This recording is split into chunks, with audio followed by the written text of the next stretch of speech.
Muito bem, estamos no Dia Internacional do Transtorno Bipolar, um transtorno que acomete milhões de pessoas pelo mundo todo. Em primeiro lugar, a data 30 de março, ela está diretamente vinculada ao nascimento de Vincent van Gogh, que foi póstumamente diagnosticado como tendo, muito provavelmente, o transtorno bipolar. A história de Van Gogh, esse genial e grande pintor, teve um irmão natimorto. A mãe de Van Gogh, ao perder o primeiro filho, o seu primeiro Vincent, entrou num estado de profunda depressão e luto que atravessou grande parte da existência dela.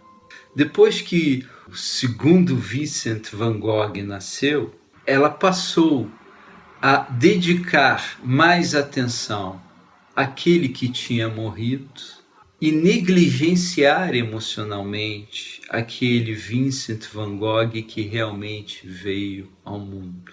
Portanto, Van Gogh ele cresceu como uma criança e depois como um indivíduo com profundo sentimento de rejeição e de ter sido negligenciado.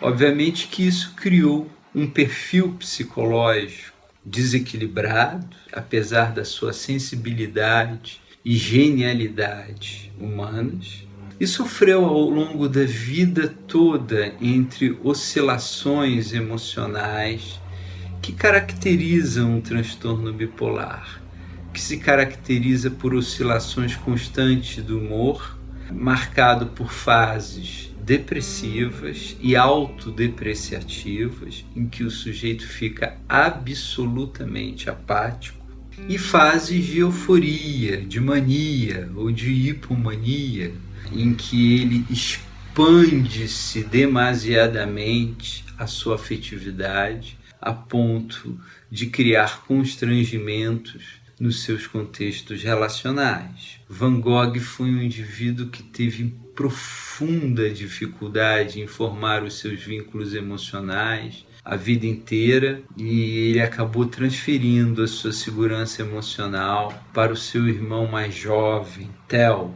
que foi talvez o único indivíduo que humanamente o acolheu. Todos sabemos que o final de Van Gogh é o suicídio. Ele deixou um legado artístico, uma obra imensa.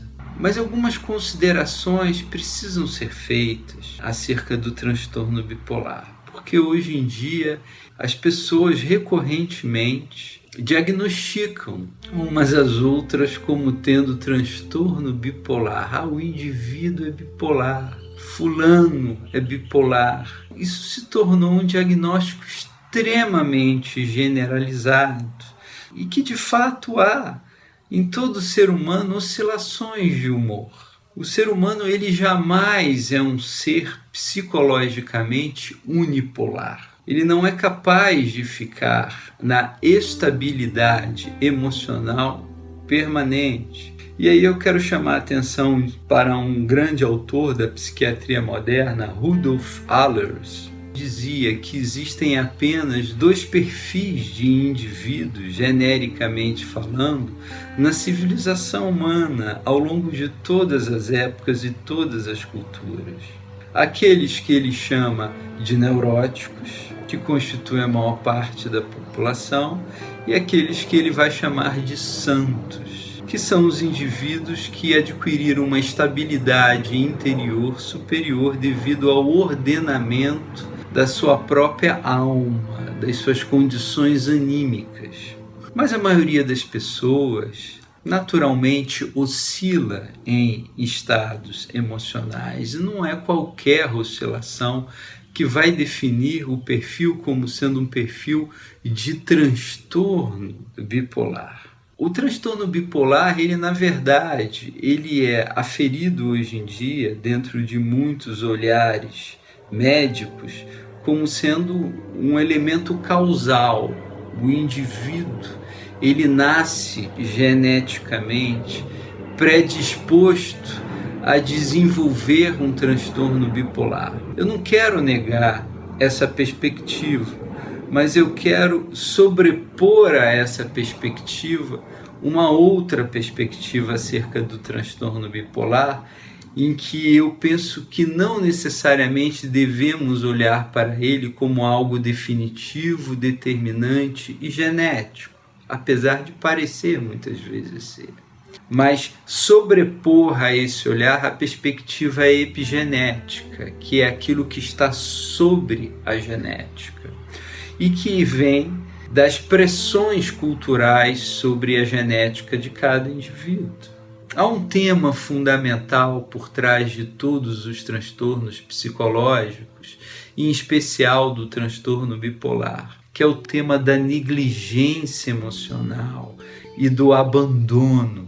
O indivíduo que cresceu sem a resposta do amor, sem se sentir seguramente acolhido, sem ter sido validado na sua condição humana e valorizado na sua pessoa individual, obviamente, ele ficou sem realizar uma necessidade humana fundamental, que é a necessidade de ser amado.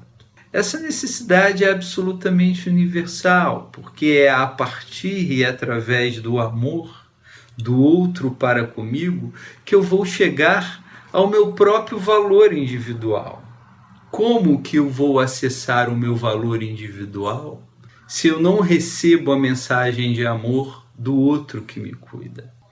Obviamente que o tema do desamparo, do abandono, da negligência emocional constituiu uma das memórias afetivas primordiais de Vincent van Gogh, que ao longo da sua vida viveu essa ruptura interior que inibiu a sua possibilidade de se relacionar com os demais.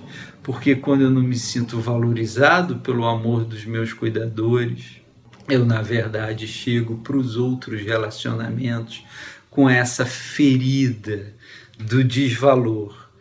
E por mais que eu tenha muitas aptidões, por mais que eu seja um gênio, um indivíduo altamente reconhecido pelas suas aptidões e capacidades humanas, como é o caso de Van Gogh, eu não me sinto assim.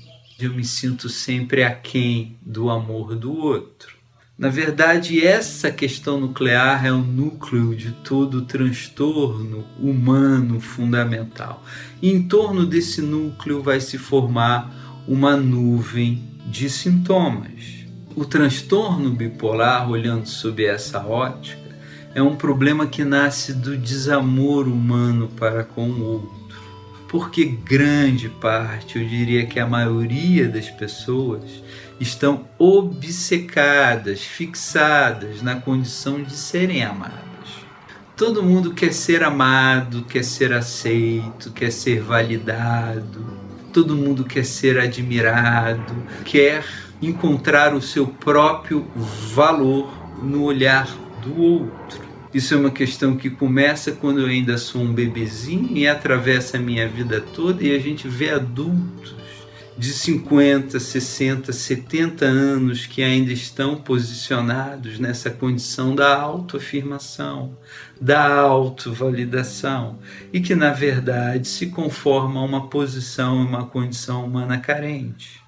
A verdadeira condição do indivíduo potente, de um indivíduo estável, não mais neurótico, mas do indivíduo que está na categoria superior dos santos ou dos sábios, é a condição de amar e não de ser amado.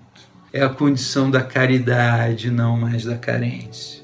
Porque a carência, ela é como um grande buraco negro, a partir do qual se formam todos os transtornos mentais. Não tenhamos dúvida disso. Podemos definir os transtornos de humor, os transtornos psicológicos como decorrentes do desamor que afeta a autoestima de cada um. Mas o ser humano, ele deve evoluir, passar a amar e validar o outro, deixar de ser cuidado para se tornar cuidador. Então essa é uma condição psicológica fundamental. Esse é o passo decisivo do homem em direção à plena realização da sua humanidade. E é isso que diferencia o santo do neurótico. A neurose se situa na carência, enquanto a santidade, a sabedoria, se situa na caridade. É uma reflexão pertinente à saúde mental, dessa forma, desse modo, situar o transtorno bipolar, que é lembrado nesse dia internacionalmente, dentro deste quadro mais amplo que pode lhe servir de referência. Curtam o vídeo, assinem o canal, compartilhem esse vídeo. Até o próximo Literacura.